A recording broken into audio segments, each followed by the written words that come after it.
c'est Charlie, je suis hyper heureuse de vous retrouver pour une nouvelle vidéo. On va parler du fait d'être indépendant, à son compte, etc. et de devoir travailler en n'étant pas chez soi. J'ai eu le coup fin décembre parce que j'ai dû avoir des rendez-vous sur Montpellier qui ont fait que je devais partir un petit peu plus tôt avant les fêtes. J'ai pas pu bosser de chez moi et j'ai remarqué que, qu'on le veuille ou non, on ne travaille pas de la même manière quand on est chez soi et quand on est à l'extérieur. Je ne fais pas partie de ces personnes qui travaillent régulièrement dans des cafés ou quoi, pour la simple et bonne raison que les sous, voilà, ça coûte en vrai de devoir consommer un ou deux cafés pour rester.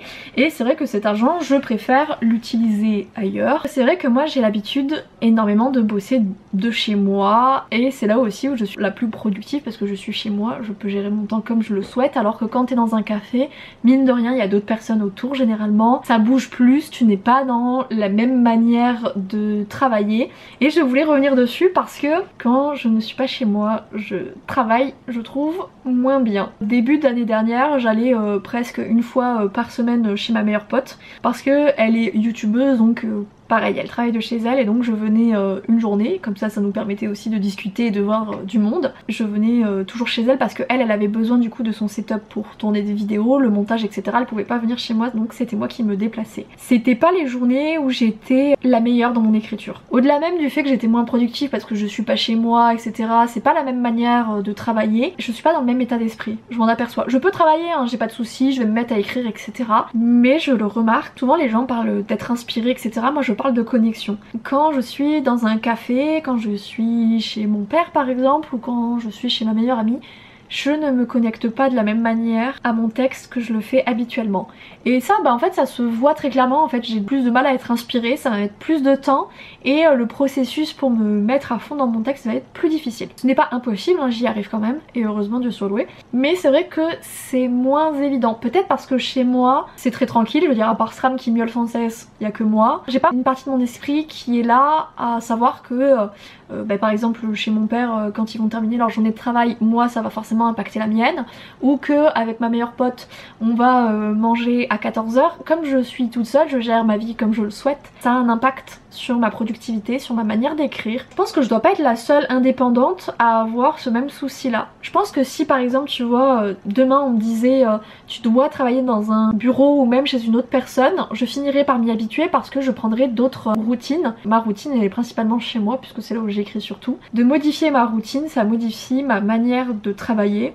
Je suis beaucoup moins, je dirais, en forme parce que c'est comme si d'être avec une autre personne, même si elle se trouve dans une autre pièce, j'étais pas dans les mêmes dispositions. Ça peut vite devenir gênant, tu vois, parce que je sais qu'on voit beaucoup passer sur les réseaux sociaux le fait d'être digital nomade, donc de bouger régulièrement d'endroits pour aller travailler, d'aller habiter à Bali pendant 3 semaines, puis de bosser 2 mois en Thaïlande, etc. Moi, je suis persuadée que cette manière de fonctionner ne me conviendrait pas.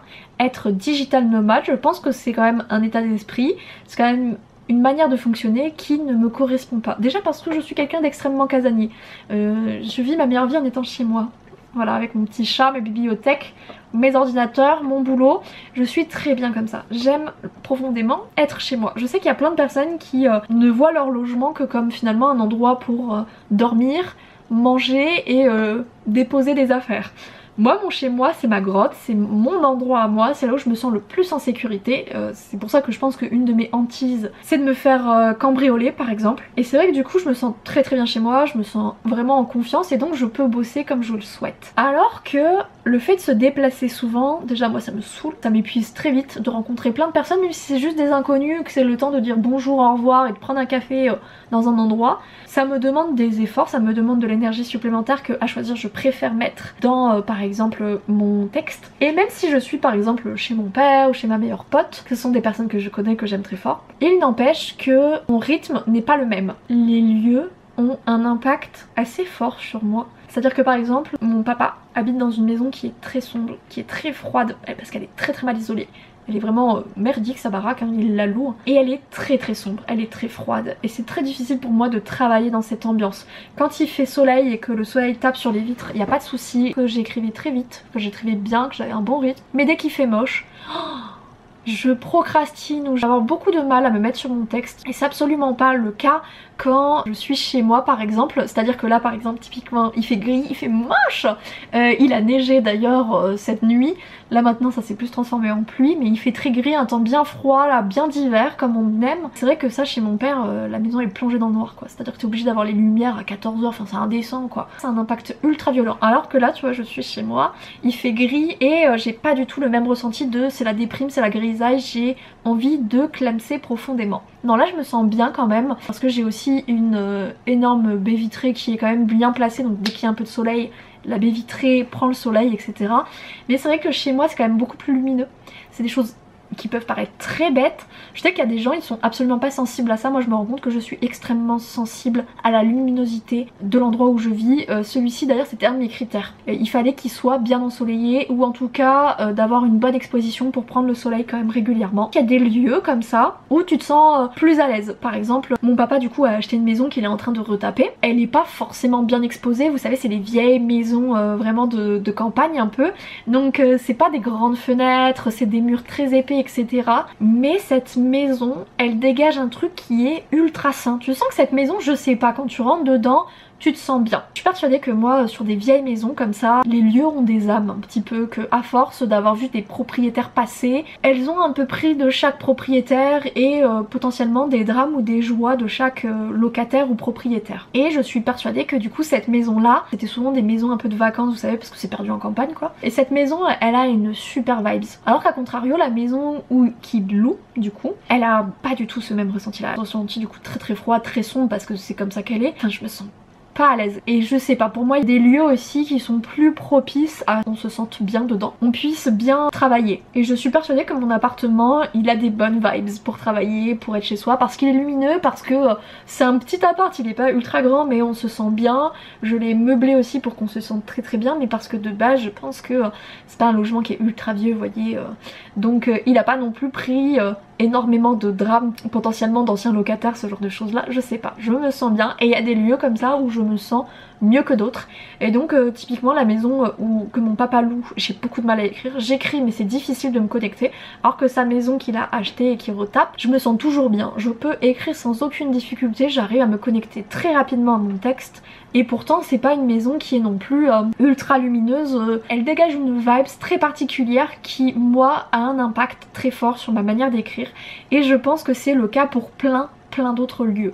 Et c'est pour ça que je pense qu'il y a des lieux qui pour moi favorisent ou non ma créativité, et que forcément quand tu n'es pas chez toi, quand tu n'es pas dans un lieu que tu as créé pour qu'il soit aussi propice au travail, c'est plus difficile. Typiquement un café, je pense que même avec des écouteurs réducteurs de bruit ou juste des écouteurs, le fait qu'il y a des gens qui passent etc, ça te donne pas la même sensation de travail. Moi je sais que je peux très vite décrocher de mon texte même si je suis à fond dedans, il suffit que j'ai une pensée à la con et des fois ça vient tout cramer. Donc imagine s'il y a des allers-retours ou des gosses qui hurlent, mon inspiration elle peut très vite être coupée. C'est pour ça aussi que je pense que bosser dans un café c'est pas évident pour moi. Je pourrais le faire, je pense que pour moi il y a beaucoup de choses où plus tu le fais, plus tu t'habitues et plus ça devient évident.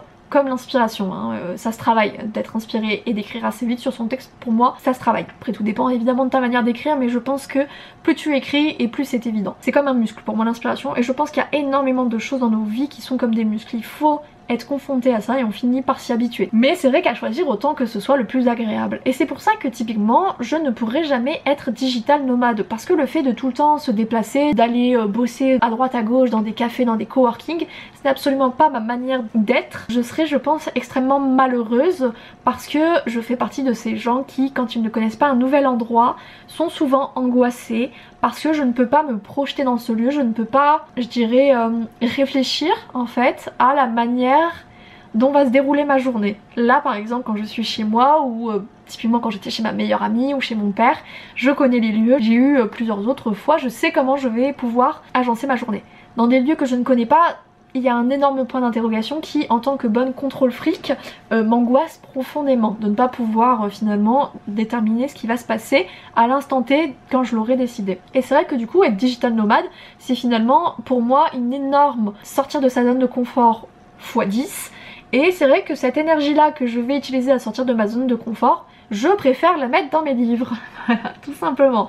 Je pense que sur les réseaux sociaux, on a l'habitude de nous vendre potentiellement c'est une manière de réfléchir. En l'occurrence, c'est le fait de voyager, de gérer sa vie comme on veut, de travailler 4 heures par jour si on le souhaite. Bon, dans la réalité des choses, la plupart des entrepreneurs, que dis-je, les 9/10 ne travaillent pas 4 heures par jour, hein. On est plus, à mon avis, à mon humble avis, on est plus à 9 heures de taf, si ce n'est plus hein, pour certains, et c'est pas moi qui vais dire le contraire. Je préfère mettre mon énergie ailleurs. Je pense que certaines personnes sont réellement faites pour pouvoir bouger facilement d'endroit parce que leur esprit est fait de sorte à devoir assimiler toujours plus de nouvelles choses, de nouveaux lieux, de nouvelles émotions. Je ne suis pas comme ça et c'est pas quelque chose que je recherche. Si je dois découvrir d'autres lieux, j'aime cette idée d'être en mode relax, détente et de profiter tout simplement.